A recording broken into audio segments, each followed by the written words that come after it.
Hey, my name's KevinLaue. I'm from Pleasanton, California. I'm known best for playing Manhattan basketball, D1. The thing a little different about me, though, is that I did it all with one hand. I was born like this. My umbilical cord was wrapped around my neck twice and took off my arm, but it saved my neck and it saved my life. And I joke around about how that was a good trade. I didn't actually even start playing basketball until I was in 7th grade. I was 12 years old.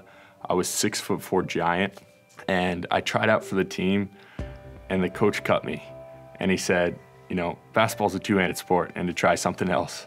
You know what happened? This guy over in a different city heard about me, asked me to come try out for his team. His name was Coach McKnight. He took me on this team with 18 and 19-year-olds who were college bound.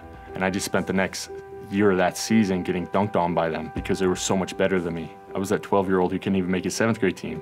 So what he did is he gave me that first opportunity to succeed in a sport I learned to love.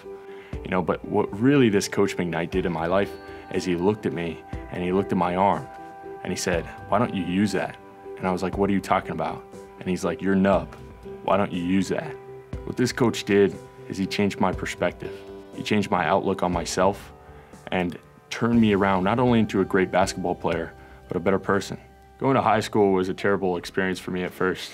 I was both physically and socially awkward. Every day I came home from school and locked myself in the room and just wanted to be away from people, because my experience from people was that they were mean and they were cruel. And they took away my confidence in myself. The one place that I felt safe, the one niche I had was on the basketball court. I just buried myself in basketball. That's all I did.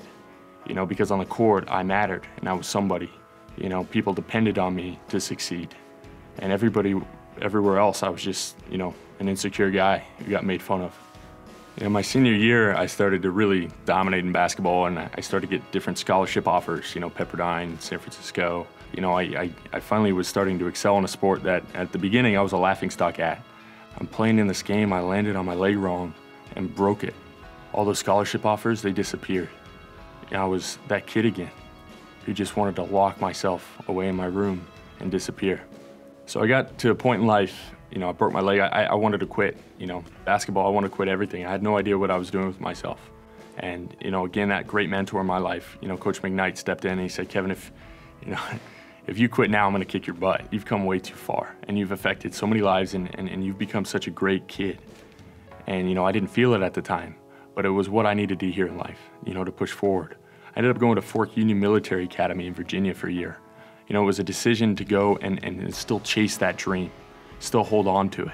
Rather than quitting and giving up, it was the only option I really had. Came a point in Fort Union where I started to get recruited. The school, Cal Poly, this D1 school out in California. I drove to the school with my parents, and the whole coaching staff was lined up in the parking lot as I drove up. And we got out of the car and we walked up to the coaches, and the head coach was passing a phone back and forth with the assistants and yelling over this phone. And then when I walked up to shake his hand, he clicked the phone shut. And he's like, "I'm not gonna beat around the bush." That was the athletic director. And me and the whole coaching staff just got fired. That was another blow. And I felt like everything I was working towards was just pushing against the mountain that couldn't move.